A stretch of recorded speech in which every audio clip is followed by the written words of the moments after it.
ورجعنا تاني يا جماعة لحكاية القط والفار مع المستشار. المستشار مرتضى منصور طالع بيسألوه عن إمام عاشور. انا سمعت ان في الولد المنحرف اللي اسمه امام عاشور جاب بالونه بيضه رمز الزمالك بجزمته. لا انت تاخد بالجزمه انت وابوك وامك وعيلتك وتنضرب بجزمه في قلب السنبلاوين وتحترم نفسك، بس العيب مش عليك، العيب على الكابتن محمود الخطيب. بيقول كان جاي لي بذنوبه خضراء وامه كانت واحده شحاته. انت يالا يا اللي جات لي صايع بشبش ذنوبه خضراء. هل يا جماعة بالله عليكم ينفع الكلام ده نسمعه في الإعلام الرياضي المصري؟ فين كرامة الإنسان؟ فين الاهتمام بالإنسان؟ فين الأدمية؟ عمالين بقالنا 3 أيام بنحكي في البالونة وسامعين شتيمة عاشور وكله عامل أحول، كله عامل أحول، محدش قال إمام عاشور اتشتم. وانت يا عمو ما بتشوفش؟ لا يا ابني انا كفيف. هما دول كام؟ لا اسال امك بقى. ولا حد قال امه اتهانت ولا حد قال هو اتهان.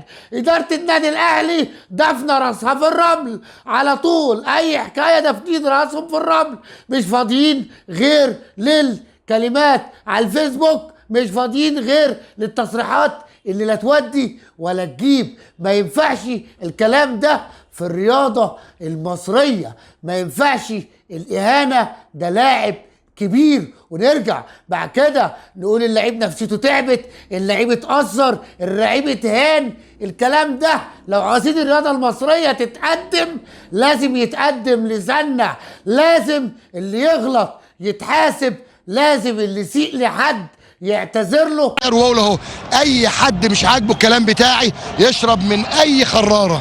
حاجات كتير بتحصل مع النادي الاهلي من هذا القبيل. كان الله يمسيه بالخير كابتن سامح حفيظ، كنا بنستناه يوم بيوم يرد لنا على حاجات زي كده، حاجات تسيء للنادي الاهلي. النادي الاهلي مؤسسه من مؤسسات الدولة، لازم الكابتن محمود الخطيب واعضاء مجلس الاداره يشوفوا حلول للمهاترات اللي بتحصل. ما ينفعش لعيب يتهان كأن الإدارة اتهانت، هو منك لازم تحافظ عليه. وهلما جرة هيتشتم تاني، وامه هتتقال عليها خدامة تاني، وهتتقال بشبشب تاني، عشان مفيش حد بيرد على التاني.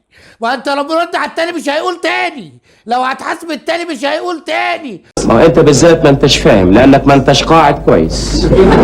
انت لو قعدت كويس كلامك هيبقى على مستوى قاعدتك، الكلام هتفهمه. مع احترامنا للمراكز والمناصب، بس الأدمية اللي بنشوفها في الدول مختلفة عن اللي احنا بنشوفها كده، كلها مراكز كلها مناصب، لكن الاحترام والأدب والأخلاق يعدي كل شيء.